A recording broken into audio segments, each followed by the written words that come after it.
Saya akan bicara pada yang sudah menikah. Pastikan rumah tanggamu harus indah, jangan bodoh. Pastikan rumah tanggamu baik. Pertanyaan sederhana, apakah ada orang mau menikah itu niatnya ingin berantem dan caci maki? Ada atau tidak? Kalau ada, pasti dia orang gila, orang bodoh. Menikah, ngapain kamu menikah? Saya pengen berantem. Orang gila, betul ya? Yakin? Cuman ternyata sekarang ini banyak orang gila setelah menikah. Itu yang saya pusing. Setelah menikah, Masya Allah, tidak ada kesabaran di dalam dirinya. Belum lagi, mohon maaf, ini kadang-kadang kita perlu nyisipkan juga permasalahan-permasalahan psikologi. Ada gampang stres orang hari ini, tak tahu kenapa gampang stres, naik pitam, nah, mental, emosian sama suami. Ini juga permasalahan.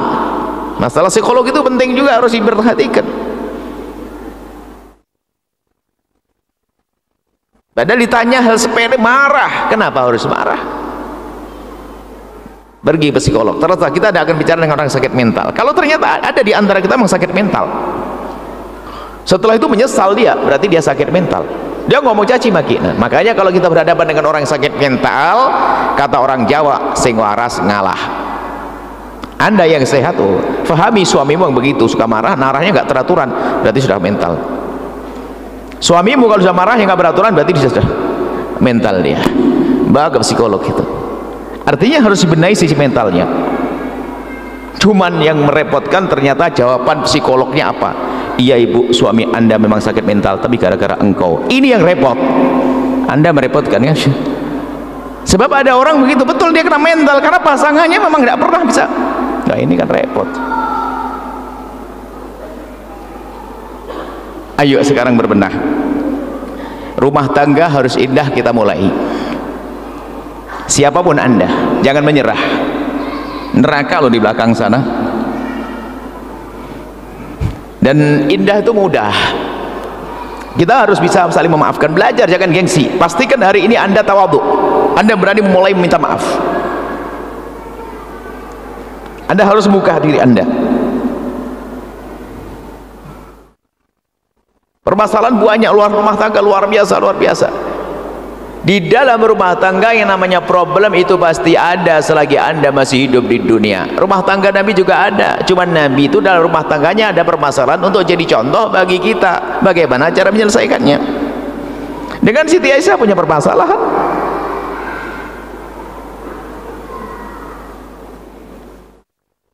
Sebuah kisah ya, misal saja, suatu ketika ada sedikit perselisihan antara Sayyidina Nabi dan Sayyidat Aisyah. Sayyidina Nabi itu adalah orang yang sangat bijak dengan wahyu, tidak akan melakukan apapun kecuali dengan wahyu. Petunjuk wahyu mengatakan bahwa biar orang lain yang menyelesaikan. Biarpun beliau seorang nabi, tapi ngajari bagi kita. Yang menyelesaikan orang lain. Ditunjuklah Sayyidina Abu Bakar As-Siddiq. Sayyidina Abu Bakar As-Siddiq itu bingung untuk jadi penengah. Yang satu adalah nabinya, yang satu adalah putrinya. Bingung bisa adil atau tidak. Cuman karena ini perintah baginda Nabi, maka Sayyidina Abu Bakar pun mau menjadi penengah. Dimulailah diskusi damai itu. Lalu Nabi, ini seorang laki-laki yang bijak itu, ya seperti Nabi, menawarkan kepada Siti Aisyah, Aisyah, nih sudah ada ayahmu akan jadi penengah. Sudah yang ngomong siapa, aku dulu atau kamu dulu, nah gitu, bukan langsung aku dulu atau kamu dulu. Rupanya Siti Aisyah itu memang bukan benci dengan Nabi, asal jangan salah. Problem itu mesti ada, nggak enak, pegel, tapi bukan benci loh, orang nggak enak, ada permasalahan. Kita tidak mengatakan Aisyah, tapi ini permasalahan. Di saat ditawari Siti Aisyah untuk berbicara apakah Nabi dulu atau Siti Aisyah dulu, Siti Aisyah ngerti mendahulukan Nabi. Lalu Siti Aisyah menjawab, engkau dulu ya Rasul, engkau dulu yang berbicara, cuma jangan ngomong kecuali yang benar. Wow, ini Nabi dibilang begitu, jangan ngomong kecuali yang benar. Mendengar ucapan Siti Aisyah ini, yang marah siapa? Sayyidina Abu Bakar As-Siddiq. Kok berani ngomong begitu? Nabi maksum wahyu, Siti Aisyah manusia biasa, tapi dia mulia. Jangan dianggap ini merendahkan, karena ini memang dibuat begitu oleh Allah untuk menyelesaikan masalah. Sayyidina Abu Bakar marah, Siti Aisyah mau dipukul. Di saat melihat Sayyidina Abu Bakar marah, Siti Aisyah bingung, dia mau dipukul, lari. Tiba-tiba apa? Lari. Tiba-tiba wajahnya itu ditumpahkan di dada Nabi, minta perlindungan kepada baginda Nabi Muhammad SAW. Setelah itu apa?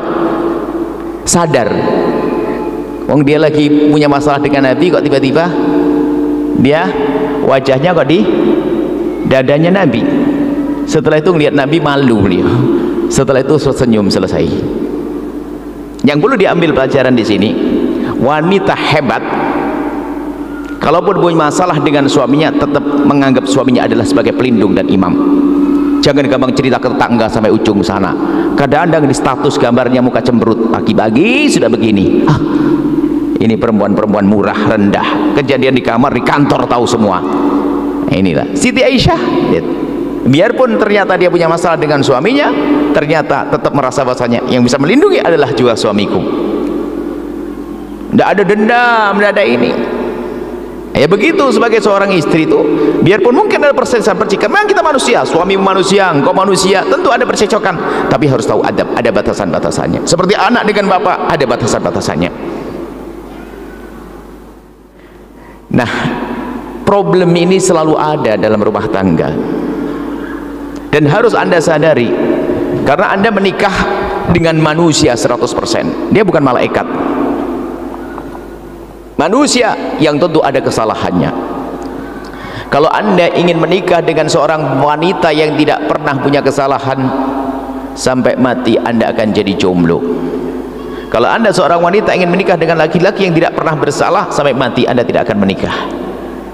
Akan tapi Anda akan menikah dengan manusia, banyak kebaikannya, pun demikian kadang ada kesalahannya. Menghadapi kebaikannya begitu mudah, akan tapi malam ini kita belajar bagaimana kita menghadapi ketidakbaikan daripada pasangan kita. Itu yang harus kita pahami. Menghadapi kebaikannya mengenak, ketidakbaikannya bagaimana? Menemukan suami melakukan kasar dan sebagainya, harus ada trik-triknya, harus ada cara-caranya, harus pahami kita.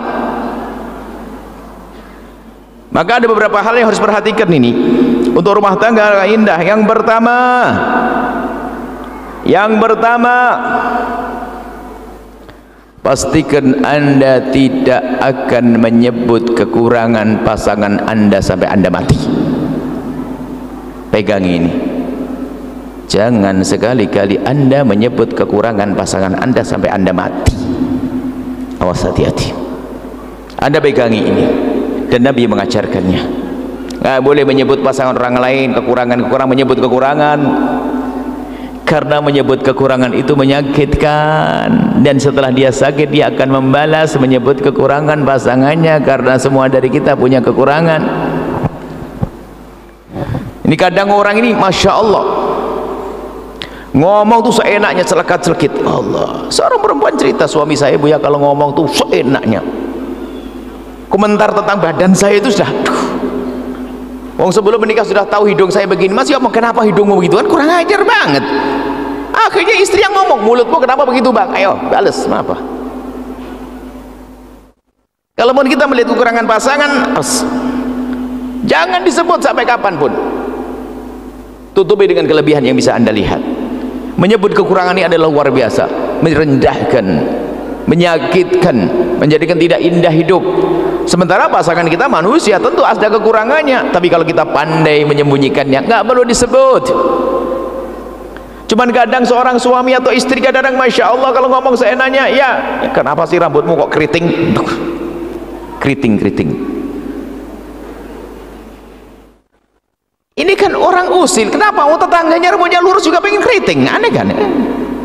Jadi orang itu biasanya memang selalu menginginkan yang dia tidak punya itu karena hawa nafsunya dia, atau memang mulutnya mulut tajam. Kurus bilang kamu kekurusan krempeng, gemuk kamu kegemukan, hitam itu. Kenapa sih mulutnya? Diam nih, kenapa sih? Nggak diomongin sudah tahu. Menjaga perasaan itu penting, menjaga perasaan pasangan itu penting, dan Nabi mengajarkan itu. Jangan sakiti pasanganmu. Suami yang baik pun kalau menemukan masakannya tidak enak, jangan bilang ah nggak enak. Masya Allah, nggak perlu.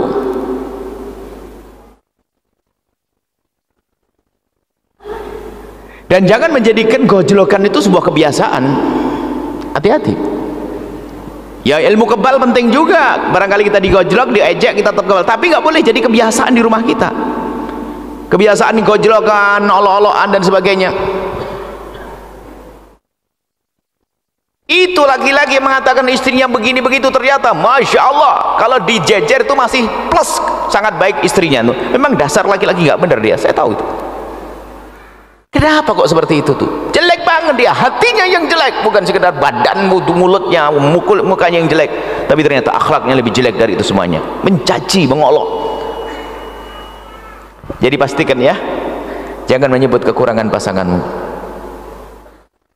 sampai kapanpun. Masya Allah, baik terang-terangan atau halus.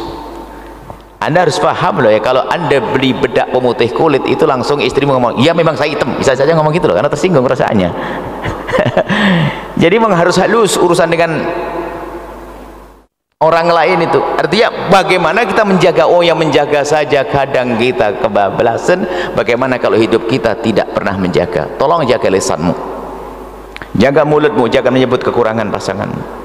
Dan kadang bukan kekurangan diri, kekurangan orang lain. Tidak perlu, bapaknya nggak benar, nggak usah disebut-sebut. Apalagi kadang dihubung-hubungkan, iya memang kamu dari keluarga begitu-begitu. Masya Allah, sampai ada, iya Buya, sampai ngomong, saya tahu Buya, saya dari keluarga biasa, suami saya keluarga ustadz, ulama, tapi sebelum menikah dengan saya kan tahu seperti, tapi setiap menikah selalu disebut. Anak saya nakal, dibilang ya gennya kamu. Kurang ajar gen kamu tuh. Ajib, anaknya nakal langsung disalahkan ibunya gara-gara bukan keturunan yang baik, padahal itu bandel gara-gara bapaknya kok. Sudahlah, ini harus waspada. Jangan gampang menyalahkan pasangan, menjelekkan pasangan. Ini penyakit hari ini, seolah-olah dia tidak menyadari dirinya. Kalau bahasa guyonannya tuh beginilah, kalau belum menikah, kalau pengen mencari pasangan tuh bener-bener kau lihat pasanganmu tuh bener nih, milih. Karena Nabi mengajarkan, insya Allah pertemuan yang akan datang tuh haul maratul arba'in, kalau menikah tuh lihat, milih. Kalau mau menikah itu milih. Jika engkau ingin menikah, lihatlah calonmu itu dengan mata melek, dilihat dulu benar tidak. Cuman kalau dia sudah menjadi pasanganmu, pandanglah pasanganmu dengan mata remeng-remeng gitu loh. Kebalikan sekarang. Dulu waktu menikah pokoknya kalau tidak dia nggak mau dia, wah dunia seluas daun kelor, hanya ada dia di dunia ini. Apa itu, giliran menikah wah kebuka semuanya. Balikannya, kita harus mudah tutup kekurangannya. Semakin kita tajam fokus kepada kekurangannya, lihat hilang, akan berkurang itu cinta. Dia masih punya kebaikan-kebaikan. Kita harus membiasakan dengan seperti itu dengan pasanganmu. Sudahlah gini saja, pastikan kalau engkau sudah menyebut kejelekan pasanganmu, engkau yang jelek, sudah rumus. Nggak usah pakai pengadilan nanti. Keturunannya tidak baik, keturunan mana ada? Nabi tidak menyebut-nyebut keturunan kok. Bapaknya ini ada, kullu mauludin yuladu ala fitrati. Bapaknya penjahat, anaknya bisa jadi kekasih Allah kok. Siapa yang tidak tahu Abu Jahal tuh, orang paling jahat seluruh dunia, paling rendah dunia akhirat. Abu Jahal punya anak namanya Ikrimah, sahabat yang mulia. Ayo, jangan dibawa-bawa ayahnya itu. Kalau anda sudah mengambil dia, didik dia dengan benar, selesai. Kadang turun keturunannya dibawa kemana-mana, dibawa. Masya Allah nih, pastikan rumah tangga yang begitu tidak akan indah. Hidupnya ngenes, kalaupun bertahan istrinya atau suaminya bertahan, ya karena sudah terlanjur punya anak 3, mau gimana lagi. Kalau masalah mulutnya Masya Allah, lillah, tapi ternyata hidupnya tidak indah, kemudian dia zalim terus dalam rumah tangganya. Dari biasa menyebut kejelekan pasangan itu akan buat reaksi. Setelah ada reaksi sering berantem, sering caci maki. Disitulah hilang cinta, setan akan bermain setelah itu. Sehingga matanya menjadi mata senang melihat yang haram daripada melihat yang halal. Bencana setelah itu. Ayo, ini yang pertama.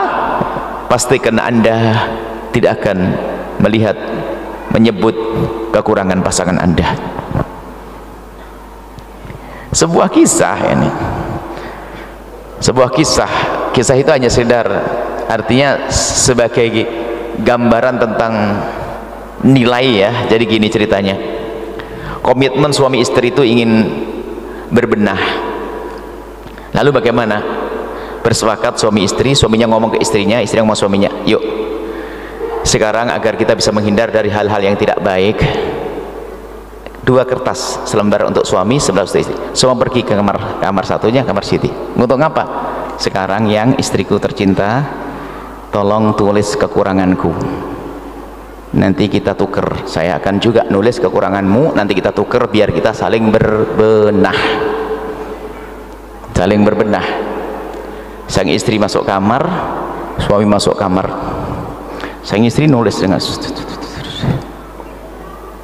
sang suami keluar. Akhirnya keluar, dilipat sama sang suami, sang istri dilipat juga, tukeran. Sang suami membaca, Masya Allah, abang terlambat datang malam, kurang terlambat ini, suami terlambat, suka marah, abang suka gini, semuanya banyak suami. Kata suaminya, terima kasih, saya berjanji insya Allah setelah ini aku akan berubah. Istrinya buka kertasnya setelah itu, nggak ada tulisannya. Loh, abang kok nggak ada tulisannya? Sambil tersenyum,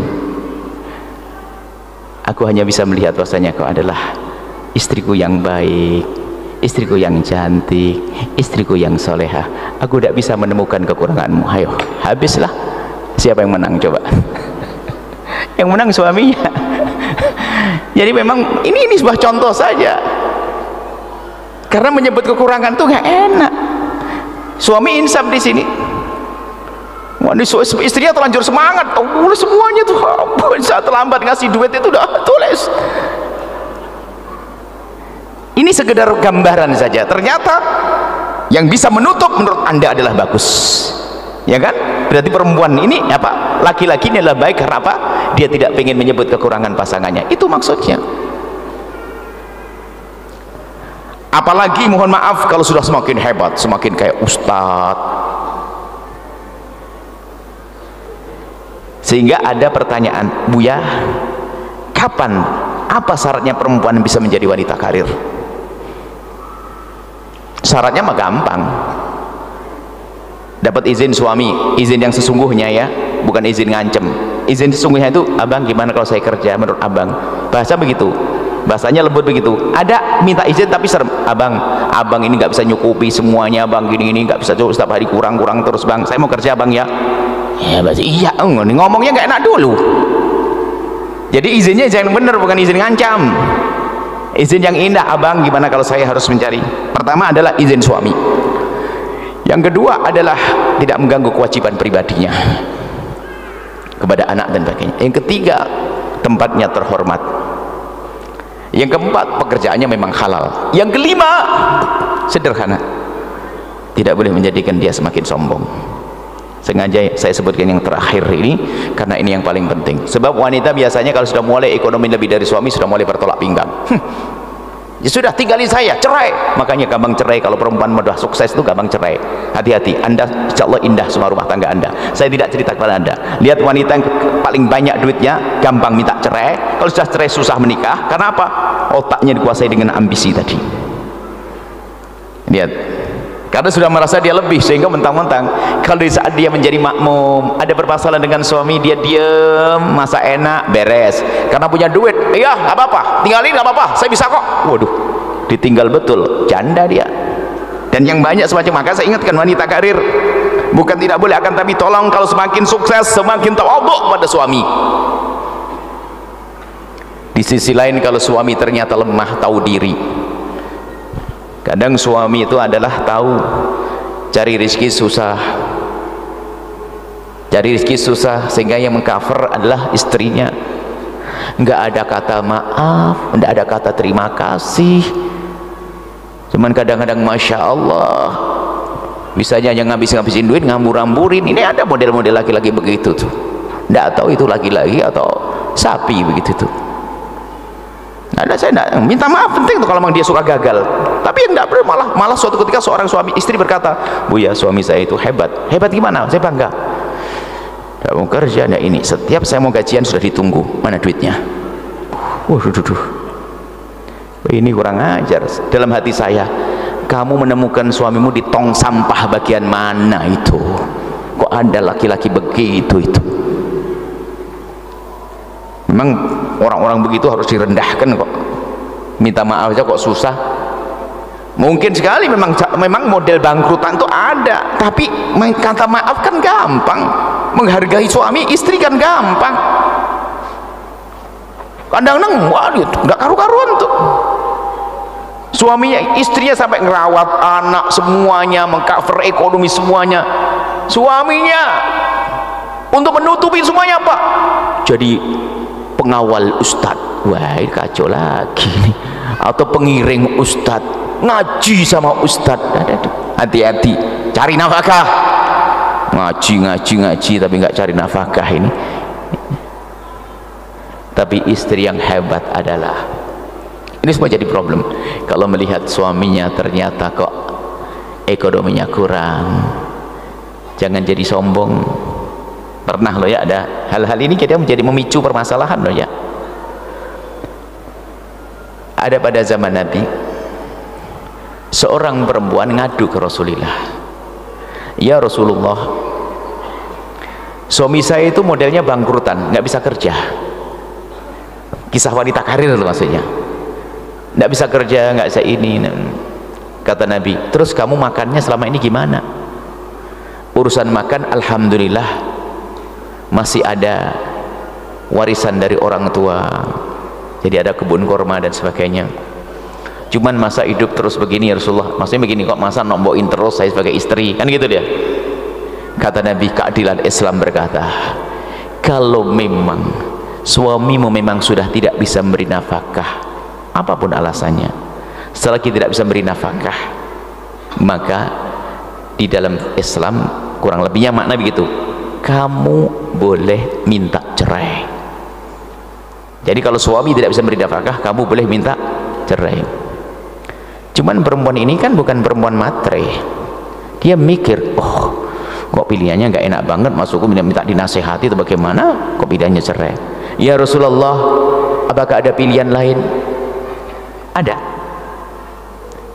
Kau sabar, kau teruskan apa yang kamu lakukan, kau cukupi keluargamu, maka di saat itu engkau mendapatkan pahala berlipat-lipat.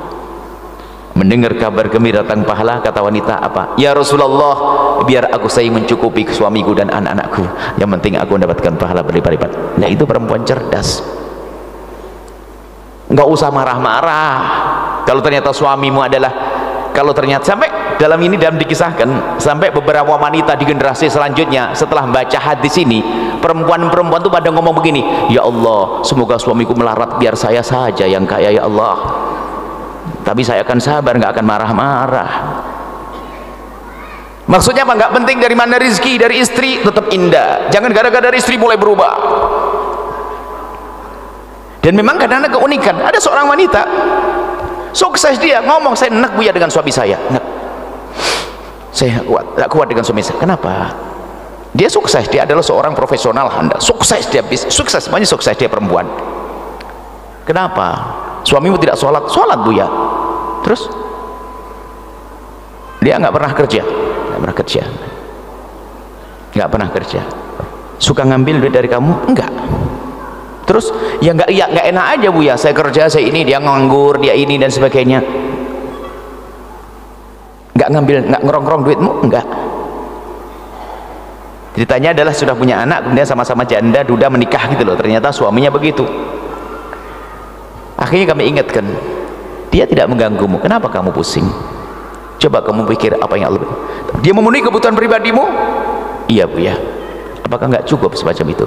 Coba kalau dia pergi, lihat, Dia jauh lebih bagus, dia tidak ambil duitmu, tapi dia bisa memberimu kesenangan.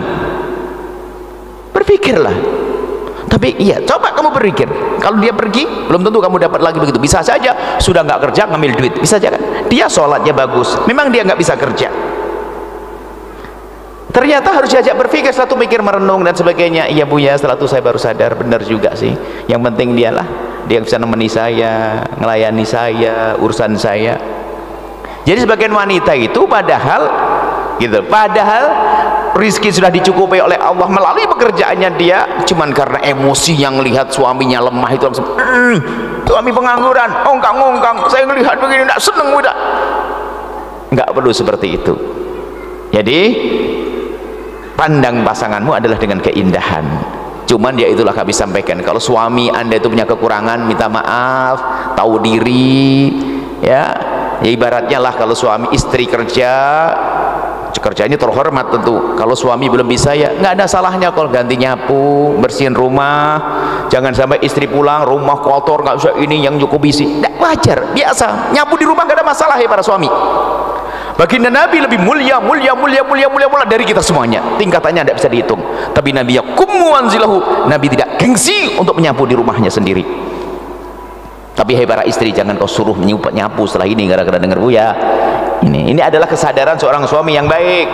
Nyapu rumah aja nggak bisa, kan indah kalau hidup tuh sesaat mau bikin nasi goreng bersama, ada yang potong bawang, indah itu. Jangan soal istri, ada suami itu memang gayanya ongkang-ongkang tok.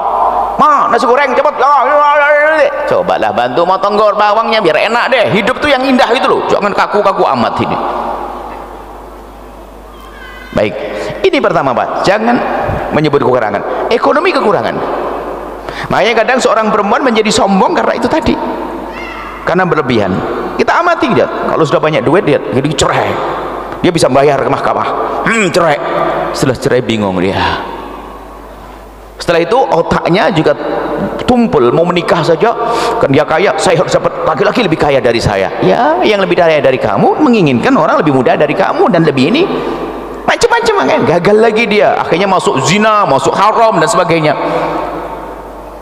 Baik, kita kembali ke rumah tangga lagi. Tolong para istri, jika ada kekurangan dari suamimu, jangan kau jadikan itu adalah bahan untuk kamu rendahkan. Hei para suami, istrimu manusia biasa, kalau ada kekurangan jangan kamu rendahkan. Sakit dia, apakah karena nasabnya dia atau karena fisiknya dia, apalagi fisik. Fisik itu bukan kemauan dia, dia punya hidung begitu itu.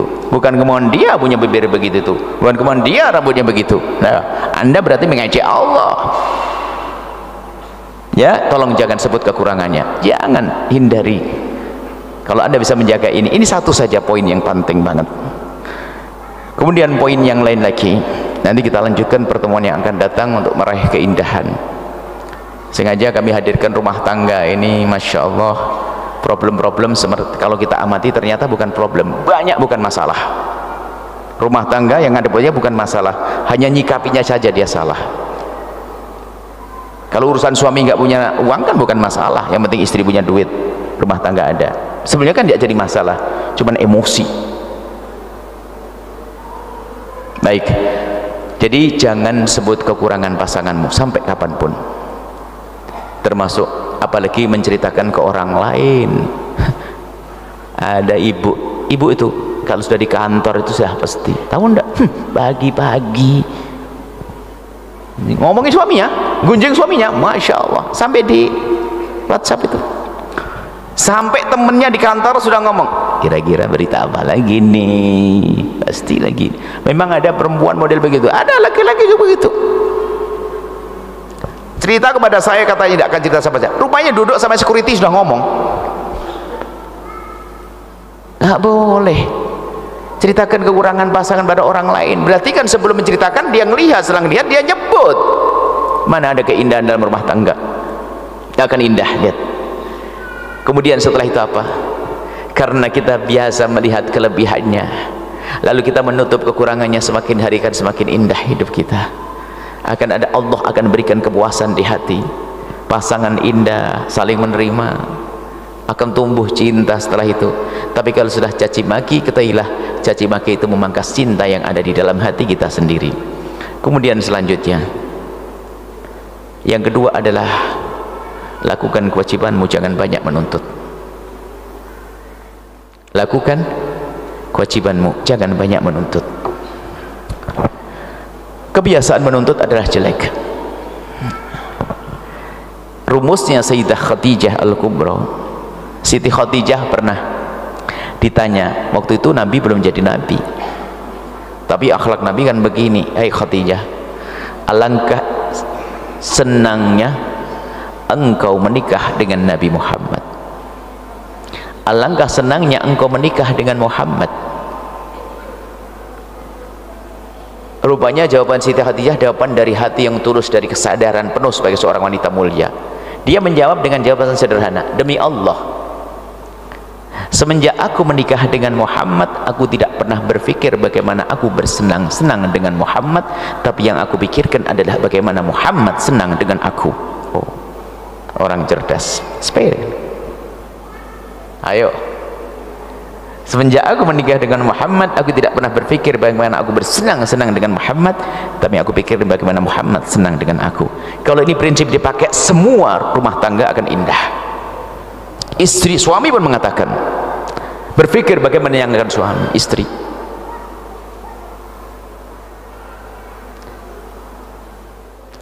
Seni bercinta itu penting, Pak.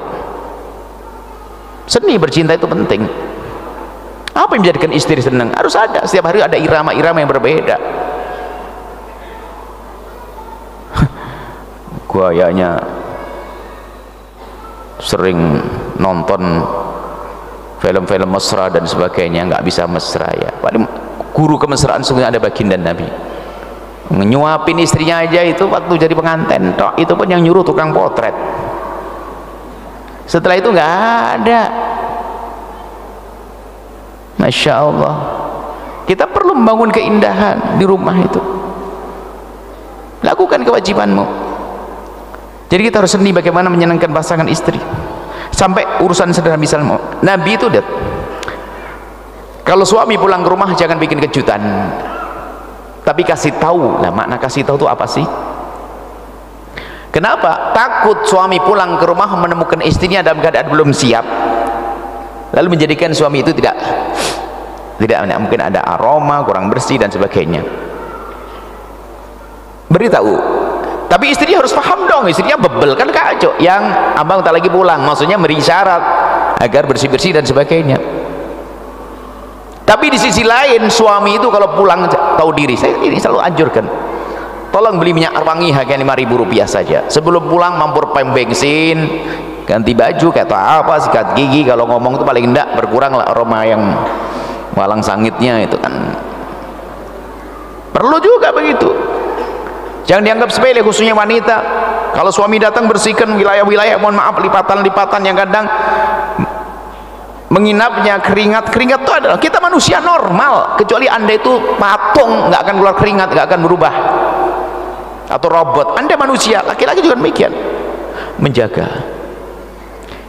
Jangan sampai ada seorang suami hanya menginginkan istrinya dandan terus, tapi anda sendiri super acak-acakan.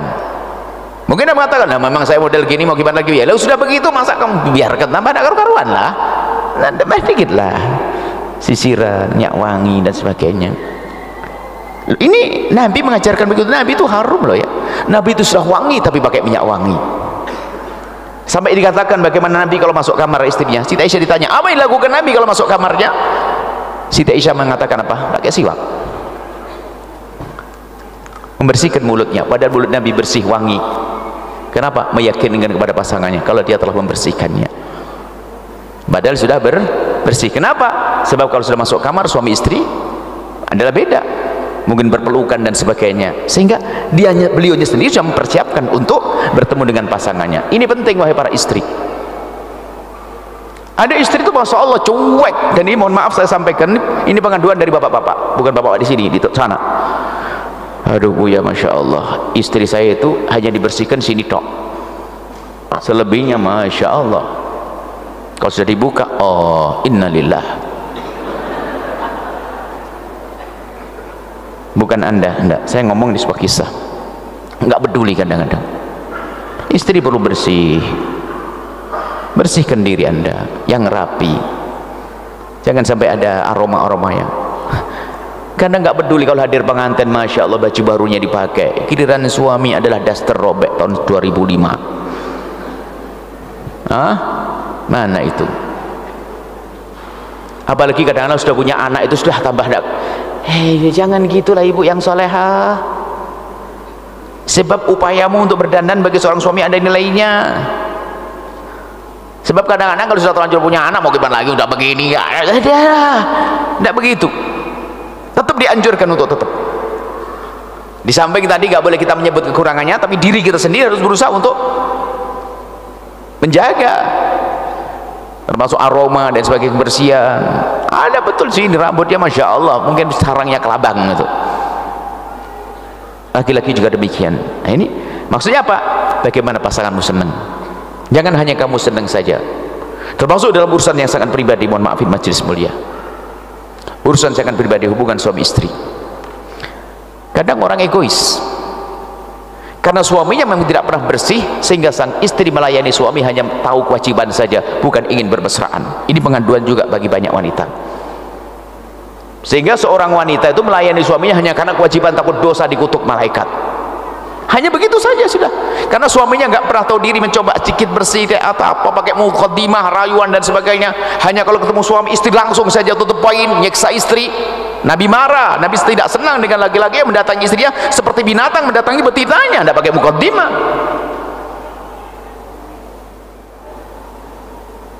Jangan dianggap sepele, itu akan menggumpal itu nanti pada akhirnya. Nah, ini suami ada keindahan, perempuan apalagi seorang wanita, keindahannya di sekujur tubuhnya, dari telinganya yang dengar kalimat yang bagus, hidungnya menyium aroma yang bagus.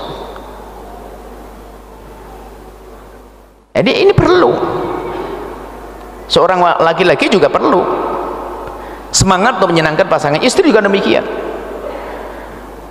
Ada hadis Nabi SAW ya, idza da'a rajul imra'atahu ila firashihi, ada kasih hadis masyhur, kami mengatakan hadis terindah buat wanita. Ceritanya begini, jika ada seorang laki-laki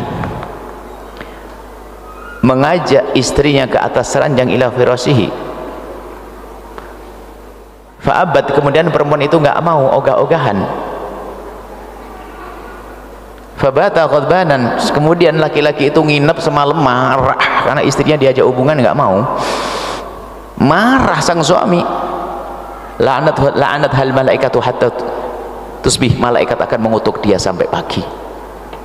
Waduh, ini orang yang nggak ngerti dunia keharmonisan menganggap main kotok-kotok. Kalau bagi kami itu adalah hadis terindah untuk wanita. Coba diamati hadisnya, diajak kemana bu? Kemana? Ke atas ranjang, bukan naik pohon kelapa, bukan naik puncak gunung, bukan, diajak ke atas ranjang. Bukankah ranjang adalah tempat terindah dalam kisah romantisme, dalam kisah romansa, kisah cinta? Terindah adalah ranjang. Jika ada seorang perempuan diajak suaminya ke atas ranjang, kok ogah-ogahan, nah ini kan hadis paling indah. Lah kok nggak mau, maka akan dikutuk oleh malaikat sampai semalam, naudzubillah. Nah akhirnya cuman kita merenung, kenapa kok bunyi hadis itu begini, ke tempat yang indah kok. Rupanya setelah selidik, punya selidik bu, dan ini bukan anda tidak usah tersinggung, saya ngomongin orang lain yang di sana. Ternyata pak, memang banyak perempuan itu kalau diajak suaminya tuh ogah-ogahan. Kalau sudah diajak hubungan tuh alasannya macam-macam, yang nidurin anak, ngangetin nasi, nyuci piring, macam-macam. Itu ada perempuan-perempuan banyak macam-macam alasannya itu. Bukan langsung tutup poin pakai dandan, semprot minyak wangi, ahlan wahlasan abang, masya Allah, ada udah. Ada perempuan memang model begitu, ogah-ogahan, memang gayanya begitu, karena dia tidak mendengar hadis, tidak cerdas. Sebenarnya kalau lihat bahasa cinta tuh indah, isyarat suaminya nyewel begitu harus paham dia. Langsung ya bang, ntar bang, nggak usah pakai bahasa dua kali. Nah ini, wah ini suami saya, ini kayak paham langsung, ntar bang. Masuk kamar mandi langsung keluar sudah kelihatan cantik bidadari keluar dari kamu. Gitu dong. Hidup tuh indah. Makanya saya nggak senang lagi-lagi kaku-kaku amat. Biarpun ustadz tuh hanya di mimbar, kalau sudah di kamar bukan ustadz lagi. Gayanya ustadz sampai kabar, assalamualaikum wahai istriku, apa kabar? Oh boy itu ada gaya kesolehannya, soleh apa itu. Nabi itu adalah mengguyoni istrinya,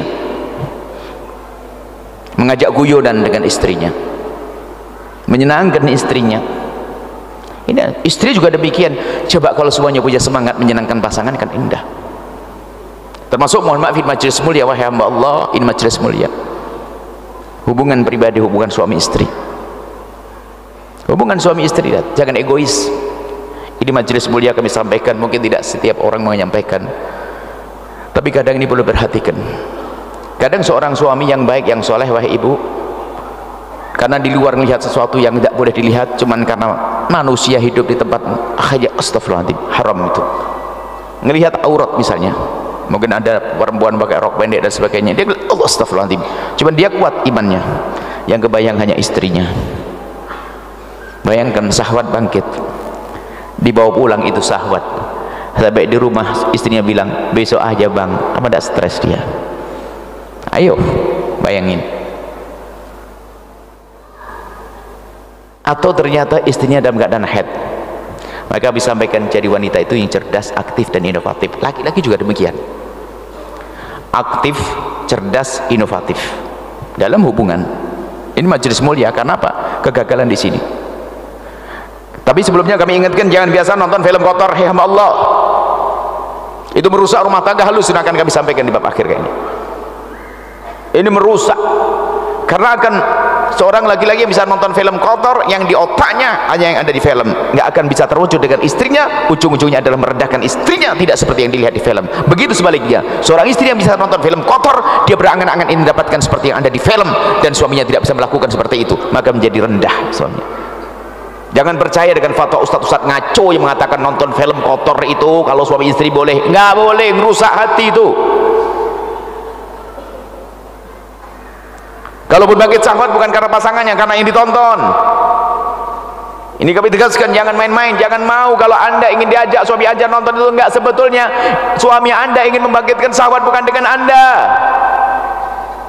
Tapi kalau orang menjaga tidak boleh lihat yang haram, mudah syahwat bangkit dengan pasangannya yang halal. Hati-hati, hari ini harus kita sampaikan. Dan juga menjadi sebab ketidakpuasan di rumah tangga karena sudah sering nonton film kotor.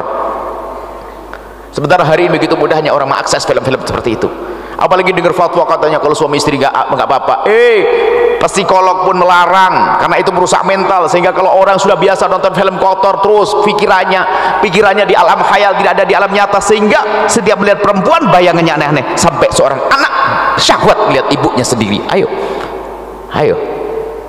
Dan ini diakui oleh psikolog-psikolog, seorang anak melihat ibunya syahwat sampai mungkin ngintip ibunya dan sebagainya, dengan saudaranya apalagi, gara-gara suka nonton film kotor itu.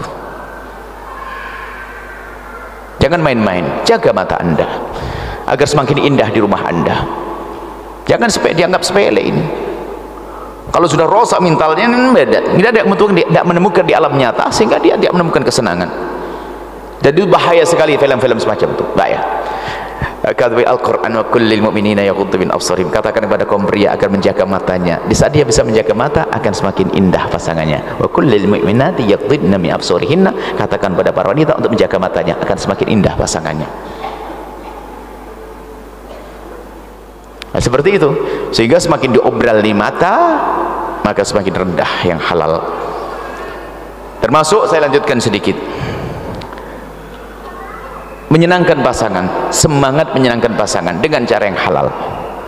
Mohon maaf ini saya sampaikan pada wanita yang cerdas, anda harus aktif, inovatif. Mungkin suatu ketika, karena anda punya waktu yang harus anda libur, melayani suami dengan cara yang normal. Ada waktu haid, ini mungkin tidak pernah disampaikan di mimbar, akan tapi perlu kami sampaikan karena hari ini memang mendesak harus beri ilmu-ilmu semacam itu.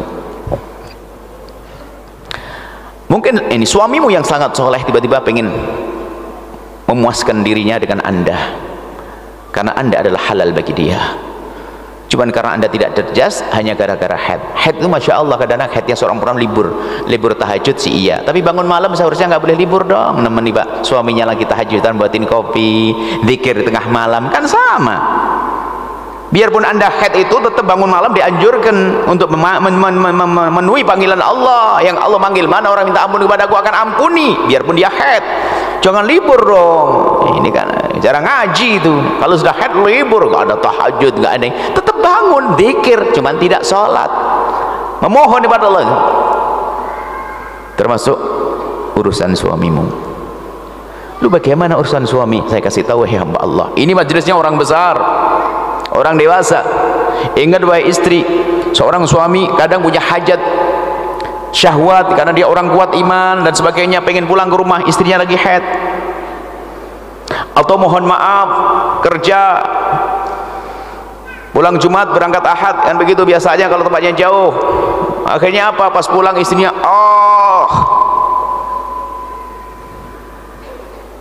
stop, nah kan pusing dia, stres dia. Tapi kami sampaikan wahai para istri, ingat, jika seorang suami mengeluarkan air mani dengan tangannya sendiri, hukumnya haram. Tapi kalau dia mengeluarkan air mani dengan tangan anda dan kehebatan anda, adalah tidak halal, tidak haram. Yang penting satu hal, dalam keadaan anda haid, tidak memasukkan ke wilayah tersebut, depan atau belakang nggak boleh sama, depan atau belakang nggak boleh. Awas, hati-hati, jangan main-main urusan ini. Akan tapi mohon maaf, jika bercumbu dengan anda dengan sebagainya, cukup dengan kelehan anda. Maksudnya apa? Jangan dibiarkan dia terlantar, dia akan mencari yang menjadikan sebab dia puas ada. Atau dengan tangan seorang istri, mohon maaf ini majelis mulia, karena sebagian seorang istri kalau sudah itu langsung tidur sore sudah. Kalau sudah haid jam 7 habis maghrib sudah tidur, suaminya stres, apalagi suami lagi ngelembur, syahwatnya panjang, dia melihat istrinya tidak. Termasuk mohon maaf mendekati wilayah tersebut, yang penting tidak masuk, masih diperkenankan. Jangan masuk, pokoknya kalau masuk haram dosa. Jangan sebagai seorang istri demi cari keridhaan suami melayani istrinya, suaminya dalam keadaan haid dengan memasukkan ke tempat tersebut, haram. Tapi kalau dengan kesenangan yang kecerdasan anda selain dari memasukkan ke tempat tersebut, maka itu wanita hebat. Jangan dibiarkan dia terlantar, karena dia masya Allah kerjanya di luar, banyak godaan barangkali. Begitu juga seorang suami. Jangan jika anda sudah puas terlalu anda biarkan istri anda terlantar. Anda pun bisa dengan kelehan anda. Seorang suami istri adalah dengan cumbuan, dengan rayuan, dengan sentuhan mereka. Jangan seorang suami kalau sudah bebas selesailah langsung tidur ngorok. Harus ada maksudnya apa? Berpikirlah anda menyenangkan pasangan. Ini majelis mulia. Dan hal demikian diajarkan mudaabah. Nabi mengajarkan keindahan dalam rumah tangga. Kemudian seperti yang kami sebutkan sebelumnya adalah jaga mata anda. Jaga mata anda, na'udzubillah, godaan-godaan luar biasa.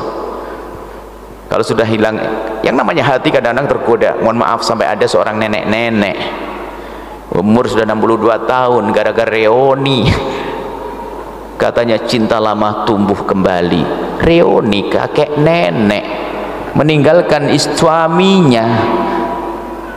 Bukan urusan syahwat saja, urusan hati yang rusak. Kenapa? Jelalatan matanya. Kalau sudah tahu itu bukan suaminya, haram, saya tidak boleh, selesai. Nggak usah, iya sih zaman dulu ya, ingat waktu di SMP dulu, SMA, seolah-olah indah. Memang dulu waktu pacaran, naudzubillah, pacaran nggak punya masalah, nggak ada nanggung nafkah, ketemunya jarang-jarang, sehingga indah terus. Giliran suaminya kan setiap hari ketemu, kadang bawa kecut juga. Mau dibanding-bandingkan begitu, kan setan yang membisikkan begitu. Nenek-nenek ninggalin rumah, ninggalin cucunya. Itu yang waktu itu sempat diselesaikan. Urusannya mata. Semakin anda menjaga mata anda, semakin indah pasangan anda. Dengar hai hamba Allah, jangan jelalatan. Halal, anda gitu halal. Untuk menguatkan halal ini adalah yang Allah ridhoi. Nabi Muhammad ridho dengan pasanganku ini, akan lahir anak, terus begitu. Tapi lihat kalau mata sudah bebas, nggak karu-karuan, lihat sama pasangannya nggak syahwat. Pengakuan seorang suami, iya bu ya, saya nggak bisa berhubungan dengan istri saya tidak syahwat lagi. Kenapa? Matanya sudah jelalatan kesana kemari. Istri pun juga demikian. Kenapa kok ngomong sama suami kok menjadi emosian? Karena sering WA dengan yang lainnya. Naudzubillah, dia khianat hatinya, busuk hatinya, dia akan rusak pada akhirnya. Ingat wanita, semuanya tahu punya hati. Jika ternyata Anda mulai godaan, Anda pangkas, jangan dilanjutkan, jangan menikmati bisikan syaitan. Ini adalah pengakuan wanita. Betul Bu ya, saya wanita, dia tahu dosa dia mengakui, betul Bu ya, kenapa saya, tolong kenapa, saya bingung, saya pengen ini. Kenapa? Kalau saya di WA suami saya biasa, tapi kalau saya mendapatkan WA dari dia, kenapa saya gemeteran? Ayo, kalau mendapatkan WA dari dia bergetar saya Bu ya, geteran saya. Dari suami saya biasa-biasa saja. Karena itu tadi nggak mungkin serta merta, tak gitu kan? Pasti kamu pernah merenungi selama WA sebelumnya. Kenapa? Coba kau renungi. Gara-gara kau pikirkan. Ya karena merenungi berandai-andai. Oh iya, waktu itu mulai. Nggak ada serta merta. Coba aja Anda sama saya ini yang muda, gimana? Nggak ada WA langsung gemeteran. Nggak ada, dari mana? Kalau sudah 3 kali ada bahasa-bahasa yang ini mulai masuk kan begitu.